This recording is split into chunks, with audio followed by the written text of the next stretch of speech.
جس کے بعد کوئی اور نبی نہ آتا۔ خاتم کے دو معنی ہیں۔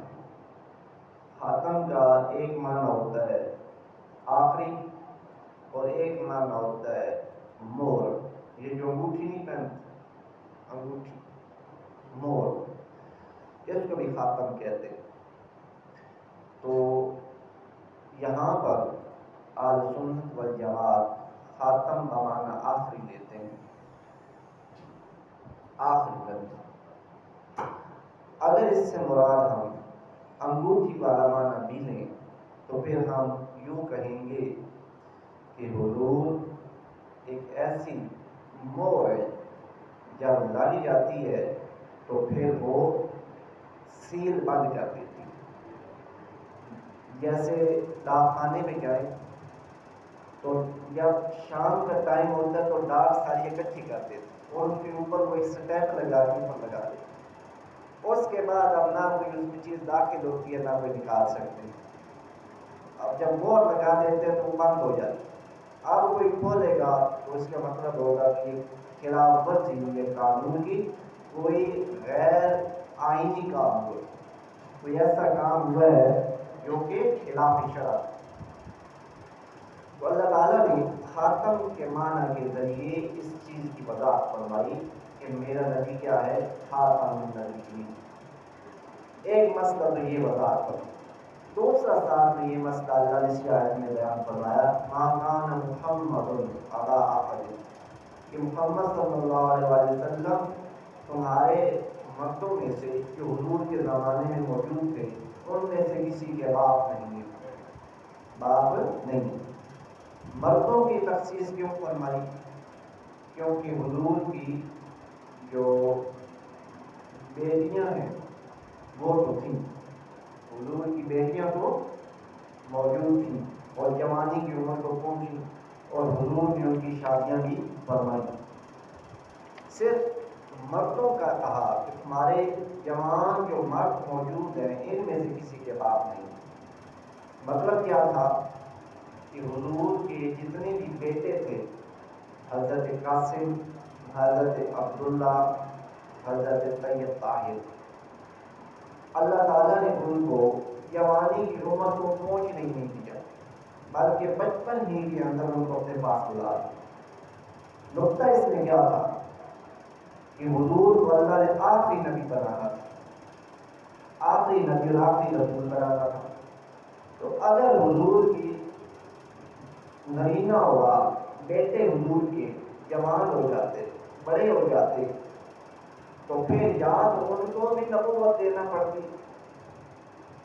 اور اگر نبوت نہ دی جاتی تو پھر عیسائی اور یہودی اعتراض کرتے کہ ہمارے نبیوں کے جو بیٹے تھے ان کو تو اللہ نے نبوتیں دی، تمہارے نبی کو بیٹوں کو نبوت نہیں دی، اس کا مطلب ہے کہ یہ کامل نہیں ہے، ان کی شخصیت میں کچھ کمی تھی جس وجہ سے ان کو نبی نہیں بنایا۔ بات سمجھ آ رہی؟ حضرت ابراہیم کے بیٹے حضرت اسحاق اور حضرت اسماعیل دونوں کو نبی بنایا اللہ نے۔ حضرت اسحاق کے بیٹے حضرت یعقوب ان کو اللہ نے نبی بنایا۔ حضرت یعقوب کے بیٹے حضرت یوسف ان کو بھی اللہ نے نبی بنایا۔ تو یہ نسل در نسل نبوت اترتی۔ اگر یہاں پہ حضور کے بیٹے حضرت قاسم، حضرت ابراہیم، حضرت عبداللہ یہ جوان ہو جاتے اور ان کو نبوت نہ دی جاتی تو یہودی کہتے کہ دیکھو نا ہمارے نبوت کا سلسلہ دیکھو نا، پردادا بھی نبی ہے، دادا بھی نبی ہے، باپ بھی نبی ہے، بیٹا بھی نبی ہے، اور تمہارے یہاں بیٹوں کو نبوت نہیں دی گئی۔ اس کا مطلب ہے کہ ان کی شخصیت اس لیول کی نہیں ہے۔ تو اعتراض ہوتا، یا بیٹوں پہ اعتراض ہو جاتا یا حضور کی ذات پہ اعتراض ہو جاتا۔ اس لیے اللہ تعالیٰ نے فرمایا ما کان محمد ابا احد من رجالکم، کہ تمہارے مردوں میں سے کوئی بھی جو اب جوان ہے اس کی حضور کیا ہے، باپ نہیں، ولکن رسول اللہ و خاتم النبیین، لیکن یہ اللہ کے رسول ہے اور خاتم النبیین، آخری نبی۔ اب اس مضمون کی، خاتم النبیین کے مضمون کی وضاحت کے لیے قرآن عظیم میں کچھ اور آیات آئی. مثلا اللہ تعالیٰ نے ارشاد فرمایا الیوم اکملت لکم دینکم واتممت علیکم نعمتی ورضیت لکم الاسلام دینا. فرمایا آج ہم نے تمہارے لیے تمہارا دین مکمل کر دیا. جب اللہ نے فرمایا نا کہ آج میں نے تمہارے لیے تمہارا دین مکمل کر دیا، تو جب دین مکمل ہو گیا، جب دین مکمل ہو گیا تو پھر اس دین کے اندر اب مزید کسی نبی کو بھیجنے کی گنجائش نہ رہی. جب دین مکمل ہو گیا تو اب حضور کے خاتم النبیین ہونے کا مقصد سمجھ آ گیا کہ خاتم النبیین بنایا اس لیے تھا کہ دین اللہ نے حضور پہ مکمل کر دیا. لہذا اب اس دین کو حضور نے کامل طریقے سے پہنچا دیا ہے. لہذا اب اس دین میں کسی نئے نبی کی ضرورت نہیں. پھر اللہ تعالیٰ نے ارشاد فرمایا سورہ آل عمران میں کنتم خیر امۃ اخرجت للناس. فرمایا تم بہترین امت ہو، تمہیں لوگوں کے سامنے لایا گیا. اب اللہ تعالیٰ نے اس امت کو بہترین امت قرار دی. فرمایا کنتم خیر امۃ اخرجت للناس تأمرون بالمعروف وتنہون عن المنکر وتؤمنون باللہ. فرمایا تم بہترین امت ہو. کیوں؟ کیونکہ تم لوگوں کو نیکی کا حکم کرتے ہو اور برائیوں سے روکتے ہو اور اللہ پر ایمان لاتے ہو. یہاں سے بھی حضور کے آخری نبی ہونے کا ثبوت واضح ہے. کیوں؟ کیونکہ اللہ تعالیٰ نے وہ کام جو انبیاء کا تھا، لوگوں کو برائیوں سے روکنا اور نیکیوں کی طرف لانا، اس کی ذمہ داری اللہ نے اس امت پہ ڈال دی. فرمایا کہ اب تم بہترین امت ہو. وہ کام جو انبیاء والا تھا اب یہ تمہارے ذمہ ہے. کسی کو برائی کرتا دیکھو اس کو خود روکنا، اس کو روکنا، اور کوئی نیکی کی طرف نہ آ رہا ہو تو اس کو پکڑ کے نیکی کی طرف لے جانا. یہ اب تمہاری ذمہ داری. اب نیا نبی کوئی نہیں آئے. تو یہ قرآن کی آیت کی حضور کے خاتم النبیین ہونے کی واضح علامت و واضح دلیل ہے. اب حضور نے فرمایا کہ ایمان کے 3 درجے. فرمایا پہلا درجہ یہ ہے کہ تم کسی کو برائی کرتا دیکھو تو اس برائی کو ہاتھ سے روکو، اس کو ہاتھ سے روکو. فرمایا اگر تم میں طاقت نہیں ہے تو پھر کسی کو برائی کرتا دیکھو تو فرمایا اسے زبان سے منع کرو، زبان سے روکو، بھائی یہ کام نہ کر. ہاتھ میں طاقت نہیں ہے کیونکہ ہاتھ والی طاقت حکومت کے پاس ہوتی ہے. یہ حکومت کا کام ہوتا ہے کسی کو ہاتھ سے برائی سے روکنا. عوام کا کام کیا ہے؟ فرمایا زبان سے روکو. کوئی برائی کر رہا ہے تو زبان سے روکو. فرمایا اگر نہ ہاتھ سے روکنے کی طاقت ہے نہ زبان کے روکنے کی طاقت ہے، فرمایا ایمان کا پھر آخری درجہ یہ ہے کہ کسی کو برائی کرتا دیکھو تو اس برائی کو دل میں برا جانا، اس برائی کو کم از کم دل میں برا جانو. اگر فرمایا یہ تیسرا درجہ بھی نہیں ہے، وَذَلِكَ أَضْعَفُ الْإِيمَانِ. فرمایا یہ ایمان کا سب سے کمزور اور ضعیف درجہ ہے. یہ بات کسی کو برائی کرتا دیکھو تو اس برائی کو دل میں برا جانو. پہلا درجہ یہ تھا اس کو روکو، ہاتھ سے روکو، یہ نہ کر. دوسرا درجہ یہ تھا کہ زبان سے روکو، دوسرا بھی نہیں ہے. فرمایا اب نہ زبان میں طاقت ہے تمہاری نہ تم ہاتھ سے روک سکتے ہو، تو فرمایا برائی کو کم از کم اپنے دل میں برا ضرور جانو. فرمایا اگر تم اتنا بھی ایمان نہیں رکھتے تو پھر تمہارے اندر ایمان نہیں ہے. تمہارے اندر ایمان نہیں ہے کہ بندہ برائی کو برائی ہی نہ سمجھے. ایک بندہ آپ کے سامنے چوری کر رہا ہے، آپ میں طاقت نہیں ہے ہاتھ سے روکنے کی، نہ آپ اسے زبان سے منع کرتے ہیں، اور آپ دل میں بھی برا نہیں سمجھتے، کہتے ہیں کہ بہت اچھا کیا ہے، چوری کرو 2-3 اور کر دو. تو فرمایا یہ ایمان نہیں، کیونکہ کمزور ایمان کیا تھا؟ دل پہ اس چیز کو برا سمجھنا. اگر آپ دل میں بھی برا نہیں سمجھا تو فرمایا کہ اب ایمان نہیں. تو یہ 3 درجے حضور نے ایمان کے بتائے. اب ہم میں سے ہر ایک نے دیکھنا ہے کہ ہمارا ایمان کس درجے پر ہے. کم از کم اپنے گھر میں تو ہم ہاتھ سے روک سکتے ہیں. ہمارا بیٹا اگر برائی کر رہا ہے تو باپ کی اتنی ذمہ داری تو ہے نا کہ اپنے بیٹے کو ہاتھ سے روکے.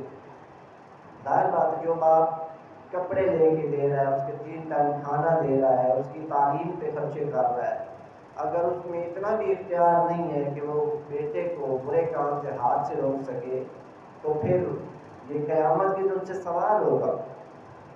ہر بندے سے اس کے گھر والوں کے بارے میں سوال ہوگا.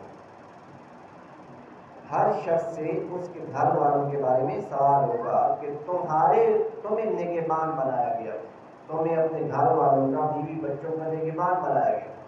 تمہارے سامنے وہ برائیاں کرتے رہے اور تم چپ کر کے بیٹھے رہے. تم نے انہیں روکا کیوں؟ تم نے انہیں نماز پہ کیوں نہیں لگایا؟ تم نے ان کو قرآن کی تلاوت کیوں نہیں سکھائی؟ تم نے ان کو شریعت کے جو اصول ہیں وہ سکھائے کیوں نہیں؟ پھر ان کو عمل کیوں نہیں کروایا؟ یہ ہر بندے سے سوال ہو. اسی لیے قرآن نے فرمایا کہ قیامت کے دن ہر بندہ دوسرے سے بھاگے گا. ہر بندہ دوسرے سے بھاگے گا، یہاں تک کہ آدمی اپنے ماں باپ سے بھی بھاگے گا، اپنے بیوی بچوں سے بھاگے گا. کیوں بھاگے گا؟ کیونکہ پھر اس دن سوال ہوگا. ہر بندہ دوسرے پہ ڈالے گا. بیوی کہے گی کہ یہ مجھے نماز میں نہیں لگاتا تھا، اس کی ذمہ داری تھی، مجھے کیا تھا نماز پڑھو، میں اس کے ماتحت تھی، اس نے مجھے کہا ہی نہیں. تو شوہر کہے گا میری بات مانتی نہیں تھی، یہ ادھر نہیں چلے گا. شوہر کہتا رہے کہ میری تو یہ بات مانتی نہیں تھی. اس دن عورت جب یہ کہہ دے نا قیامت کے دن کہ یہ مجھے نماز کی کہتا ہی نہیں تھا، تو بس پھر شوہر پھنس جائے گا. سمجھا؟ کیونکہ شوہر کو اللہ نے کیا بنایا؟ نگران، نگہبان. چاہے یہ اپنی طاقت کا اظہار نہ بھی کرے، لیکن اللہ نے اس کو کیا بنا دیا؟ نگہبان، نگران. اب اس کی ذمہ داری ہے، اس کی ضرورت ہے، اس کے لیے ضروری ہے کہ اپنے بچوں کو، اپنی بیوی کو، اپنے گھر والوں کو نماز کی طرف لے کے آئے. اور برائیاں کرتے دیکھے تو ہاتھ سے روکے، پھر زبان سے روکے. اور اگر معاشرے کی بات ہے اور معاشرے میں ہاتھ نہیں چڑھا سکتے، زبان نہیں چڑھا سکتے، تو برائی کو دل میں برا سمجھے.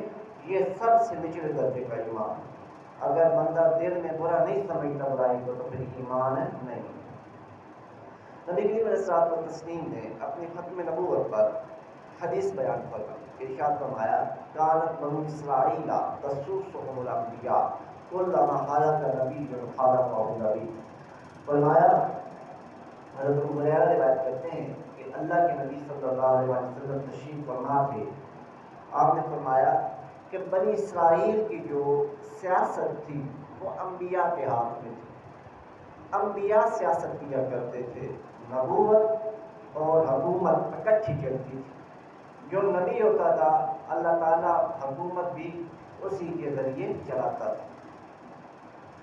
تو فرمایا جب بھی ایک بنی اسرائیل کا نبی دنیا سے جاتا تو اللہ تعالیٰ اس کی جگہ نیا نبی بھیجتا، وہ حکومت اور سیاست اپنے ہاتھ میں لے لیتا. وَأَنَّهُ لَا نَبِيَّ بَعْدِي. حضور نے فرمایا میں آخری نبی ہوں، میرے بعد نبی کوئی نہیں ہے. اب صحابہ نے پھر حضور سے سوال کیا یا رسول اللہ، پچھلے نبی سیاست اپنے ہاتھ میں رکھتے تھے، حکومت ان کے پاس ہوتی تھی، جب ایک نبی جاتا اس کے بعد دوسرا نبی آ جاتا. اب آپ بتا رہے ہیں کہ آپ آخری نبی ہیں، آپ کے بعد نبی کوئی نہیں ہے، تو پھر ہماری حکومت اور ہماری سیاست کیسے چلے گی؟ ہماری حکومت اور ہماری سیاست اور ہمارا انتظام، ہماری عوام کی نگرانی نگہبانی کون کرے گا؟ تو حضور صلی اللہ علیہ وسلم نے ارشاد فرمایا وَسَيَكُونُ خُلَفَاءُ وَيَكْفُرُونَ. فرمایا میرے بعد بہت زیادہ میرے خلیفہ ہوں گے، خلفاء ہوں گے، اور کثرت سے ہوں گے، وہ تمہاری حکومت کا نظام چلائیں گے. خلفاء ہوں گے، نبی نہیں ہوں گے. قالوا فماذا تأمرون. صحابہ نے پوچھا یا رسول اللہ تو پھر ان بادشاہوں کے، ان خلفاء کے بارے میں آپ ہمیں کیا حکم کرتے ہیں، ہم ان کے ساتھ کیسا تعلق رکھیں؟ تو فرمایا نبی کریم علیہ السلام نے ارشاد فرمایا قُلْ بَيْعَةَ الْأَوَّلَ وَالْأَوَّلِ آتُوا حَقَّهُم. فرمایا ایک بندے کی بیعت کر لینا، جو حکومت کے لیے تم بہتر سمجھو کسی ایک کی بیعت کر دینا، اور پھر اس کی بیعت کو پورا کرنا۔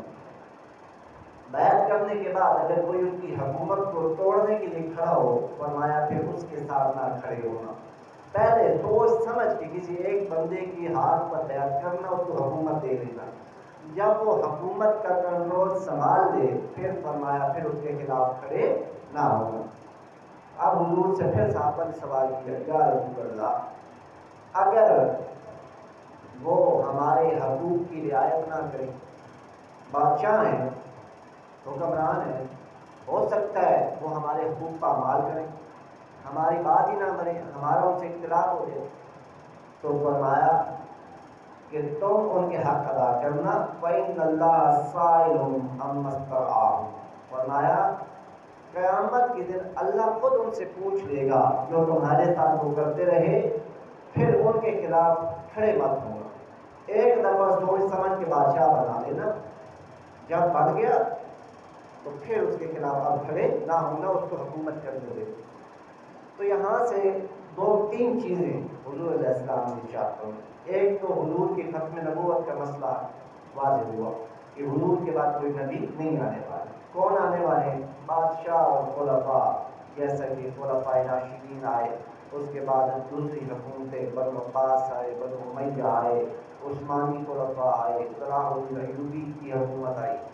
تو یہ حکومتیں چلتی رہیں یہاں تک کہ سن 1923 تک مسلمانوں کی خلافت چلتی رہی، خلافت عثمانیہ کی آخری خلافت۔ اس کے بعد اب یہ حکومتیں ہیں اور یہ جو ہمارے